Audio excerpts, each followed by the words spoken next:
L'entrepôt du bricolage, filiale du groupe Samsé, vous présente Si on parlait.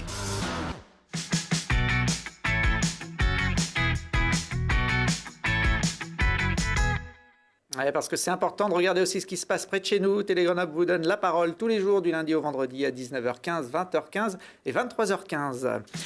Et si on parlait aujourd'hui avec nos invités d'une amitié légendaire et cinématographique entre un chien et un petit garçon et du nouveau spectacle de danse de la compagnie grenobloise Malka. Et pour parler de ces sujets, je reçois Bouba Landry Tchouda, danseur et chorégraphe. Bonjour. Bonjour. À côté de vous, un jeune danseur amateur, Julien Néré. Bonjour. Bonjour. Lycéen à Grenoble. Et puis Clovis Cornillac, acteur et metteur en scène, réalisateur. Bonjour. Bonjour.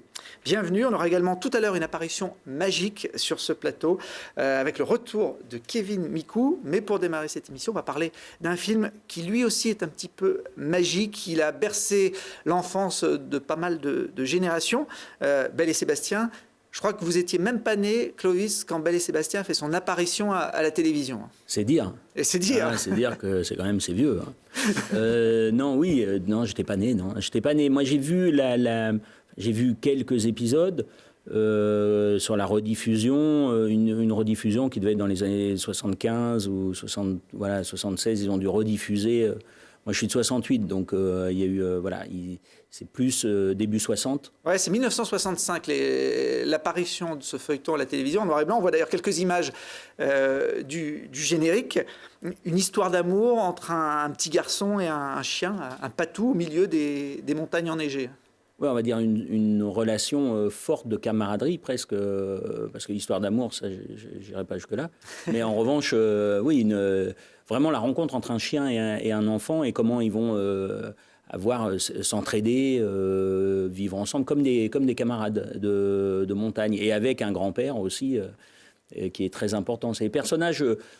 assez emblématique, en fait, ça a traversé le temps. Il y a plein de gens qui n'ont pas vu la série, mais qui, finalement, ça fait partie d'une sorte d'inconscient collectif, comme ça, où on se dit « Ah oui, j'ai entendu parler, ou j'ai vu, ou j'ai...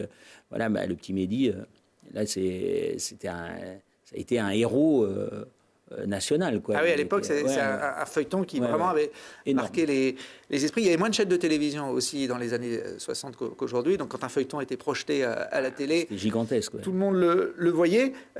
Ça a été porté au cinéma assez tard, finalement, en 2013. Là, on en est au 3e épisode. Qu'est-ce qui vous a donné envie de vous attaquer à cette histoire ? En fait, très sincèrement, quand on m'a proposé de le faire, j'étais un peu sceptique. Je me suis dit, mais pourquoi me proposer à moi de réaliser ce film-là ? Enfin, je ne voyais pas le lien avec ce que j'avais fait jusqu'à maintenant. Je ne comprenais pas le lien. Et en fait, Clément Miseret, le producteur qui m'a contacté pour le film, m'a dit, est-ce que je peux quand même te faire lire le scénario ? J'ai lu le scénario et là est arrivé beaucoup d'inspiration. C'est étrangement, étrangement peut-être pas d'ailleurs, mais le scénario avait quelque chose qui me ramenait à une littérature, par exemple, adolescente que j'avais pu avoir de Steinbeck, de Jack London, de tout ça. C'est l'aventure. Les romans d'aventure. Les romans d'aventure, mais avec du fond, c'est-à-dire avec des thématiques à l'intérieur de comment on grandit, qu'est-ce que c'est qu'être un enfant et devenir un petit homme, quel est le rapport avec les animaux, la nature, avec les anciens. Il y a plein de thématiques qui m'ont apparu. Et puis, cette notion aventureuse. J'ai une ambition, moi, à faire du cinéma qu'on appelle d'entertainment, certes, mais qui est un cinéma où on peut se retrouver dans les salles ensemble, de différentes générations, et ne pas s'ennuyer. Moi, j'ai 3 enfants, et je vous jure que j'ai vu un nombre de films pour mes gamins où je me suis fait menu, quoi. C'est-à-dire où tu fais, pourquoi je suis obligé de me taper un film où je ne peux même pas échanger avec mes gamins après, parce que finalement... Un peu bêtifiant. Ouais, un peu gnangnan, un peu de ça. Je trouve ça dommage, quoi. Je trouve ça chouette de pouvoir voir des films. Moi, je me souviens de western, par exemple, où il n'y avait pas d'âge, quoi. Tu vois les films de John Ford, où si c'est pas des westerns de Billy Wilder ou tout ça, tu regardes des films, tu te marres, t'es ensemble, tu peux avoir 7 ans, tu peux en avoir 90. T'es dans l'entertainment pur. Et en même temps, il y a cette dimension du spectacle. Et partager ensemble un moment dans une salle qui s'éteint et où on a une aventure commune, c'était vraiment mon ambition. Et puis d'essayer de faire du cinéma, c'est-à-dire ce que j'aime dans le cinéma, quelque chose qui est pas ailleurs qu'au cinéma. Alors là, on voit quelques images du précédent épisode, le deuxième chapitre. C'est une suite. votre film ou vous vous êtes émancipé des 2 premiers chapitres? En fait, c'est pas une suite au sens feuilletonnant du terme. On n'est pas... voilà, il y a plein de gens, par exemple, là je fais des avant-premières depuis un bon moment, il y a beaucoup de gens qui n'ont pas vu le 1, le 2 et qui viennent voir ce film, et personne ne m'a dit on est largué, on ne comprend pas. C'est l'avantage aussi, je trouve, de cette trilogie, c'est qu'on peut voir les films indépendamment les uns des autres. Et sans être à se dire ah oui mais alors pourquoi, voilà, c'est pas un feuilleton, c'est vraiment voilà, c'est des films en soi. C'est 3 réalisateurs différents qui ont fait 3 films différents, mais sur une vision de Belle et Sébastien.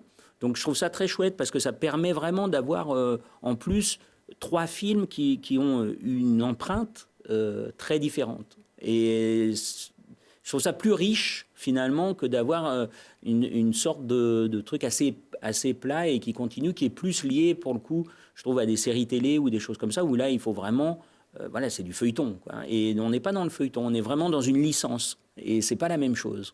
Alors le film n'est pas encore sorti dans les salles, ce sera pour le mois de février. On va donc regarder ensemble la bande-annonce. Sébastien! Sébastien, on m'avait dit pas dans la chambre. Hein. Je sais pas du tout comment ils sont arrivés ici. Il est où l'autre? Sébastien, qu'est-ce que tu fais? Tu vas être en retard à l'école. Le chalet de César, tu connais? Je peux vous emmener si vous voulez. Vous avez déjà regardé Joseph dans les yeux? Dans son regard, il n'y a que le vide et la mort. Mais ça fait plus de 4 ans que je la cherche partout, ma chienne. Ah, qu'est-ce qui me prouve qu'elle est à vous? Et cette chienne est à moi. Les chiens, ils sont à personne. Ils suivent ceux qu'ils aiment. Faudrait qu'on parle des chiots aussi.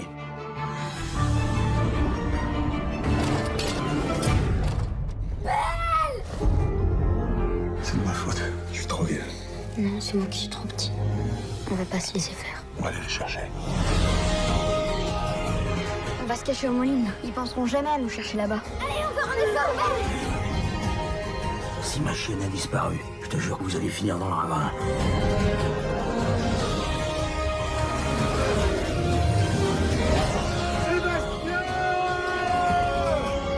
Je vous promets de le protéger. Profite bien de tes petits, va.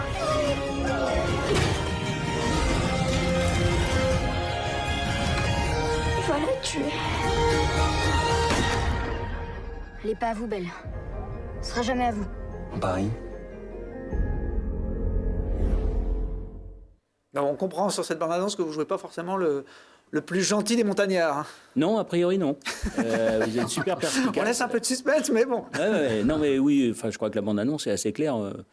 Oui, bah, je conseille à personne, voilà, de croiser Joseph. Ouais, non. Franchement, j'ai plutôt de l'empathie pour les gens, donc ouais, voilà. Je suis d'accord avec vous. Ça a été tourné dans nos montagnes, ici dans les Alpes, notamment en Maurienne et dans les Hautes-Alpes. Alors, ce n'est pas les conditions les plus simples de tourner en hiver avec de la neige, mais ça aurait pu être pire si vous aviez tourné cet hiver. Regardez ces images, c'est la route entre Bonneval-sur-Arc et Bessan, c'est là où vous avez tourné l'hiver dernier. Là, ça aurait été un peu plus compliqué. Hein. Oui, et c'est étrange parce que justement l'année dernière, donc j'étais en plein tournage et chaque jour je cherchais la neige parce que l'année dernière on avait des problèmes de neige, si vous vous rappelez. Elle est là. Et j'avais ce fantasme en fait de me dire il faut que ça tombe, il faut tout ça. Alors après dans le film ça manque pas du tout parce que je montais de plus en plus haut, ça fait que c'est un vrai film de neige. Mais tu sais, t'angoisses, tu dis mais elle est où tout ça. Et en fait ce fantasme que j'avais qui arrive cette année m'aurait empêché en fait de tourner parce que les endroits où je suis allé tourner, c'est des endroits qui n'auraient pas été accessibles pour des questions de sécurité et en plus de grimper le matériel, on a beaucoup de matériel, on est nombreux et puis faire courir le petit Félix, enfin Sébastien dans la neige, on l'aurait pas vu parce que sous 5 mètres, il fait 2 pas et puis il fait j'ai plus mon personnage. Même Belle, je suis pas certain qu'elle serait sortie. Non, puis en plus Belle, elle est moins bête que moi, c'est-à-dire qu'elle il serait pas allé. En fait non. Non. Donc finalement, oui, c'est étrange comme quoi tu fantasmes quelque chose parce que en fait, je fantasmais l'image que j'ai réussi et qu'on a réussi à donner dans le film. Mais évidemment, on cadre, hein, donc je ne cadrais pas ce que je ne voulais pas voir. Donc tout ce qui faisait été sans neige et tout ça, on ne le voit pas. Mais tu sais, t'as cette envie que la neige soit partout. Mais c'est une tuerie en fait. Ça aurait été vraiment très compliqué. Donc merci. Alors, il y a des belles scènes de montagne, il y a une vie de village. Vous avez d'ailleurs fait appel pour une partie aux figurants qui habitent dans les vallées de Savoie. Hein. Oh oui, je trouve que c'est aussi un partage. Eux, ils avaient une envie aussi de vivre une expérience. Donc, je trouve ça très chouette quand les gens sont curieux, qu'ils ont envie d'aller les chercher là où ils sont. On était à proximité, on tournait chez eux. Donc voilà, mais c'était un vrai boulot que je leur demandais de pas, que c'était pas. Ils ont compris que c'était long, que c'était compliqué. Il y en a plein qui disaient d'accord, toute la journée pour ça. Et tu fais ouais. C'est ça, c'est l'envers du décor. C'est votre deuxième long métrage en tant que réalisateur. Vous avez une carrière prolifique en tant qu'acteur, une centaine de films, de téléfilms, couronné d'un César il y a une dizaine d'années.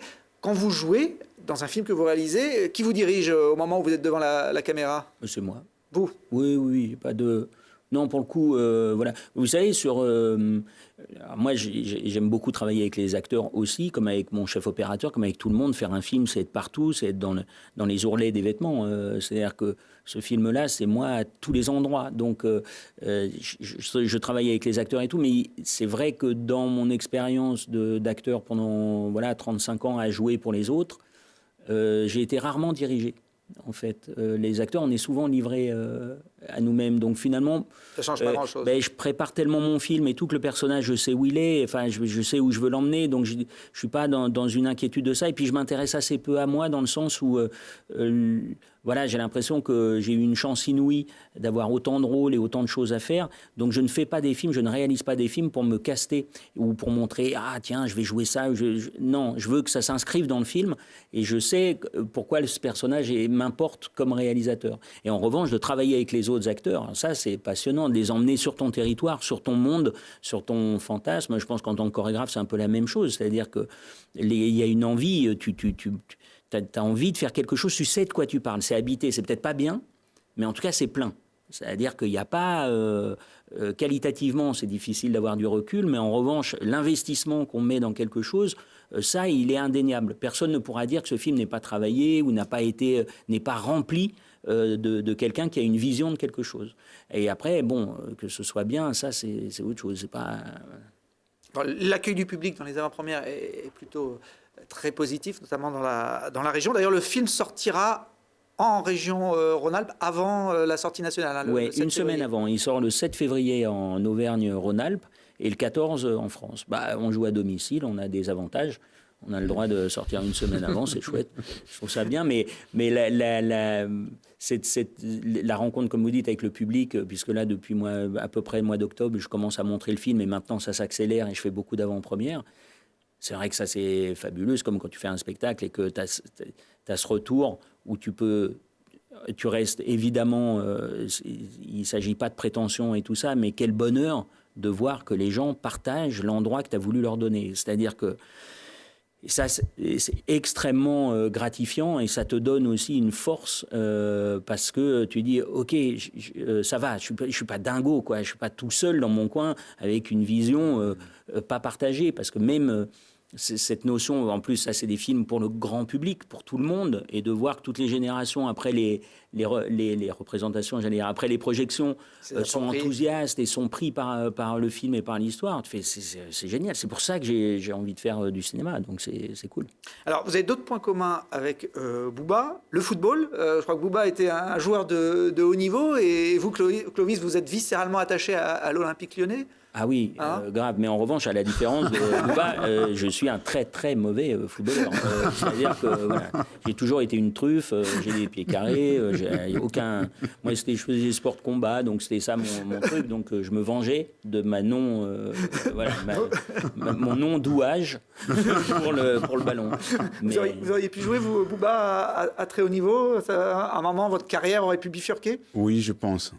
Et puis à un moment donné, j'ai choisi la poésie de la danse parce que je crois que quelque part je me réalisais mieux. Il y a quelques danseuses dans le football aussi, mais bon, ça c'est un autre chapitre. En général, elles sont... Pas à Lyon, bien sûr. Non, mais en général, ils sont sur le banc. Vous avez un autre point commun, tous les deux, vous avez été chevalier de l'ordre des arts et des lettres, Clovis est même officier. Je crois que c'était une distinction qui vous avait marqué à l'époque. Oui, parce que c'est toujours... comment dire, je ne fais pas ce que je fais pour les distinctions, mais je me suis rendu compte à ce moment-là, le jour où j'ai reçu cette lettre, cette enveloppe qui m'annonçait cette distinction, je me suis dit qu'en fait, ce que je faisais depuis de nombreuses années, beaucoup de gens étaient au courant. Voilà, je ne faisais pas forcément ça pour montrer les choses, pour me vanter, mais je me suis dit que tous les projets que je fais avec des personnes âgées, avec des danseurs, avec des artistes étrangers, sans forcément en faire la pub, eh bien, a priori, certaines personnes étaient au courant au niveau du ministère de la Culture. Un dernier point commun entre les deux, c'est la danse. J'ai retrouvé cette photo de vous, Clovis, réalisée lors de votre dernière venue en Isère. C'est le danseur étoile, là. Hein ouais, c'était un très très beau moment. Je pense que les gens en ont un souvenir absolument splendide. Bon, je suis très doué. Hein. C'était à l'Alpe d'Huez en 2010. Bouba, vous, c'est un autre style de danse que le danseur étoile qui vous a amené dans ce milieu. Vous venez du hip-hop, vous avez fait vos classes sur les parvis de l'agglomération grenobloise. Oui, c'est ça, sur les parvis de la MC2. Avant de rentrer à l'intérieur de la Maison de la Culture, vous étiez devant. Devant, voilà. C'est ça. Et il a trouvé la porte. Hein. Ah, il a trouvé la porte et les grandes portes de... Et c'est bien parce que c'est dans le bon sens. C'est vrai. Il faut mieux le faire dans ce sens-là que l'inverse. Vous avez trouvé d'ailleurs les portes des grandes scènes françaises. Depuis une vingtaine d'années, vous tournez avec votre compagnie Malka. Vous revenez là en 2018 dans l'agglomération avec un nouveau spectacle qui s'appelle Boomerang. Vous allez me dire, c'est normal de revenir avec un boomerang, c'est un peu le principe. On va regarder d'ailleurs un petit aperçu de ce que vous allez proposer au public la semaine prochaine.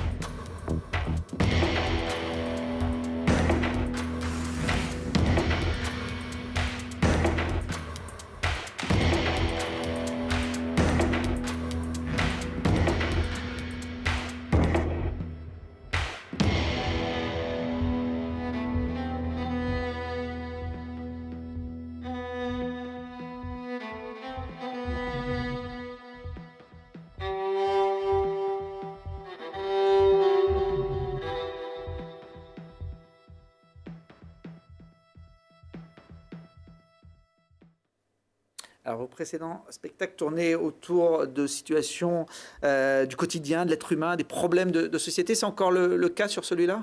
Oui, c'est toujours un peu le cas, j'allais dire, parce que on a toujours un peu... Ce qui m'intéresse, c'est de travailler autour de ces choses qui nous empêchent d'être ensemble, autour de l'être humain, mais l'être humain dans son entièreté, avec sa force, ses faiblesses.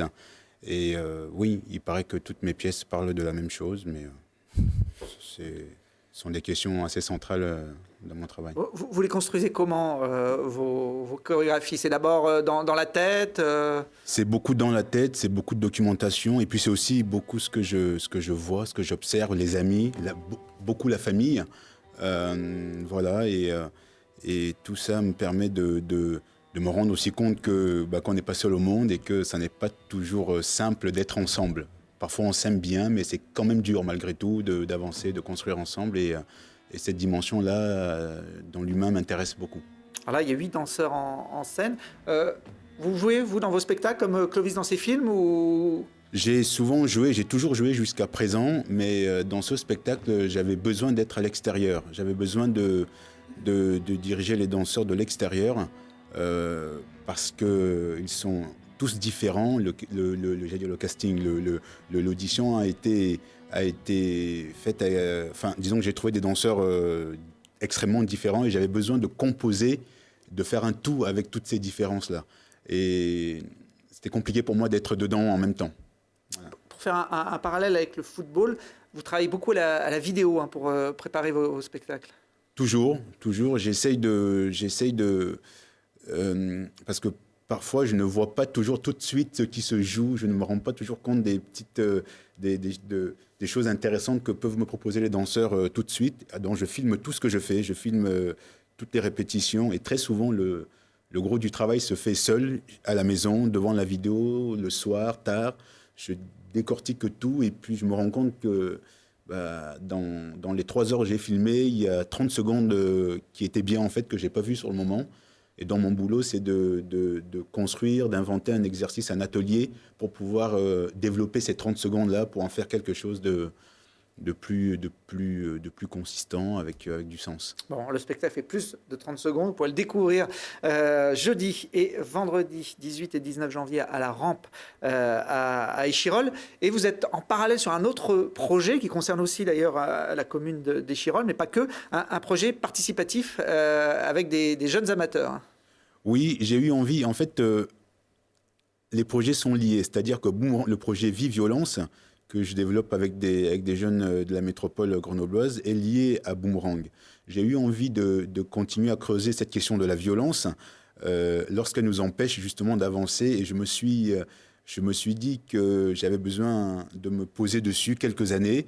Et j'ai eu envie de partager ces questions-là avec des jeunes, des adolescents, qui sont à un moment où tout est grave, beaucoup de choses se transforment dans le corps, dans la tête, les rencontres.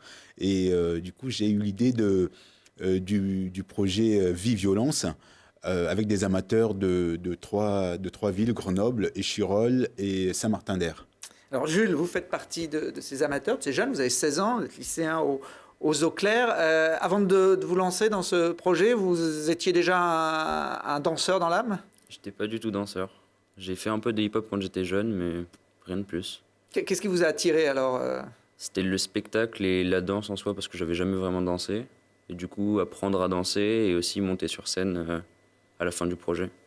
Alors, la scène, ce sera au mois de juin. Là, vous êtes dans les répétitions depuis plusieurs mois. Le premier ressenti, il n'y a pas un moment où vous vous êtes dit, bon, finalement, c'est pas pour moi, c'est trop compliqué, je lâche l'affaire ? Au début, c'était un peu compliqué. J'appréhendais un peu et je me suis dit, mais je sais pas du tout danser. Et en fait, au final, il s'avère que je danse pas trop mal, je pense. Et du coup, ça passe tout seul. Et... On vous voit là sur une des répétitions. Garçons et filles, hein, il y a un mélange du groupe. Oui, c'est important pour moi de toujours... le hip-hop a été au départ une danse d'hommes, de mecs, une danse de défi. Mais dans mon travail, il y a toujours des femmes parce que j'aime la poésie que génère cette danse-là dans un corps de femme. Et c'est autre chose, voilà. C'est autre chose. Une femme, même très efficace techniquement, ne bouge pas comme un homme. Et j'aime bien ce contraste et cette confrontation aussi. Jules, les copains au lycée sont au courant que vous vous lancez dans cette aventure. À 16 ans, faire de la danse en spectacle, c'est pas forcément quelque chose qui est habituel ? J'ai mes copains assez proches qui sont au courant parce que j'en parle comme ça et que je leur ai aussi proposé de participer. Mais la plupart sont pas au courant que je participe à un projet comme ça. Bon, ils pourront le découvrir au mois de juin, puisqu'il y aura plusieurs représentations dans les salles de l'agglomération grenobloise. Oui, l'idée était d'aller au bout du projet, de le faire, même si ce sont des amateurs. L'accueil de ce spectacle est fait par des salles qui programment des compagnies professionnelles. Et l'accueil est professionnel, puisqu'on est programmé et à la Rampe, au Théâtre municipal de Grenoble, à l'Heure Bleue à Saint-Martin-d'Air et à l'Espace 600. Et donc c'est important pour moi d'aller au bout, que ce projet ne reste pas entre nous, que ce ne soit pas un projet pour notre petit plaisir personnel, et c'est vraiment de le partager avec le public grenoblois métropolitain. À partir du mois de juin, et puis jeudi 18 et vendredi 19 à la Rampe Boomerang. Je crois que d'ailleurs Jules sera à la représentation de vendredi. Nous on va terminer avec un professionnel de la magie, c'est le tour de table.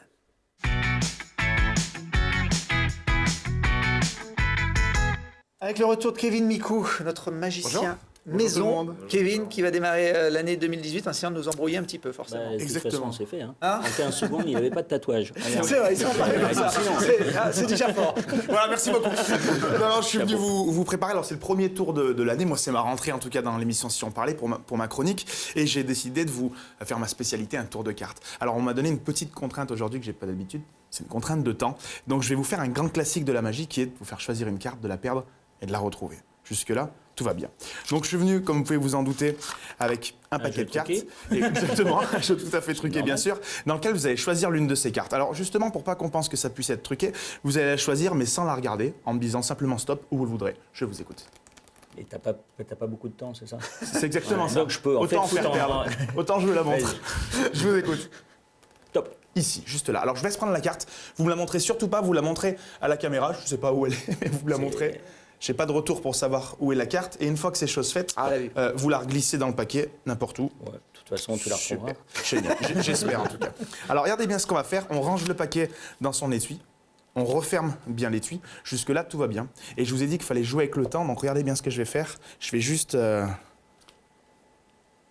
Magnifique. Faire juste ça. Et normalement, à l'intérieur de ma montre, on la voit bouger. On a un petit bout de carte. Clovis, est-ce que ça, c'était bien la carte que vous aviez choisie? Oui, mais super. Alors, on va essayer de vérifier jusqu'au bout. On va faire les choses vraiment jusqu'au bout. Et normalement, Clovis, dans ce paquet, on va se rendre compte d'un petit détail. Je le fais tout doucement, juste devant vous. C'est qu'il y a une carte dans laquelle il manque un angle. Et bien sûr, cette carte, c'est le 8 de cœur. Alors, pour aller encore plus loin, je vous confie cette carte. Clovis, je vous confie même la montre. Ça va vous permettre de vérifier qu'elle est bien fermée. J'aimerais que devant la caméra, vous puissiez vérifier. Regardez bien. Je ne sais pas si on peut remettre le plan serré, mais que c'est bien votre carte. Est-ce que vous confirmez que c'est exactement la forme de découpe de la carte que vous aviez choisie? Exactement la forme de découpe. On peut avoir un petit zoom en régie ou pas? Ou pas. Ou pas, exactement. Revanche, mais votre parole super. suffira. Merci beaucoup, Clovis. Ouais, Merci bravo, beaucoup. bravo. Tout le monde. Très bien. On peut confirmer, bravo. Super. À Kevin, tu laisses la montre. Le paquet, la à montre. Clovis ou pas? Et une carte de visite. Non, je suis ravi en tout cas que tu aies choisi le 8 de cœur, parce que, enfin, que j'ai choisi qu'on aille, voilà, que ce soit le 8 de cœur. Je trouve que c'est une belle carte. Ah oui, puis le 8, c'est superbe. Donc, et puis, je voulais juste dire que les images que j'ai vues, au-delà du discours qui est très clair et très limpide, que je trouve très chouette, mais les images qu'on voit du spectacle, c'est très impressionnant, c'est très beau, quoi. On sent que ça doit être un très beau spectacle. Donc, merci. Je regrette de ne pas être là pour le voir. 18 et 19 janvier à Échirolles, et puis la sortie de Belle et Sébastien le 7 février pour tous les habitants de la région. Merci à tous les 4 d'être venus. On se retrouve demain pour d'autres aventures.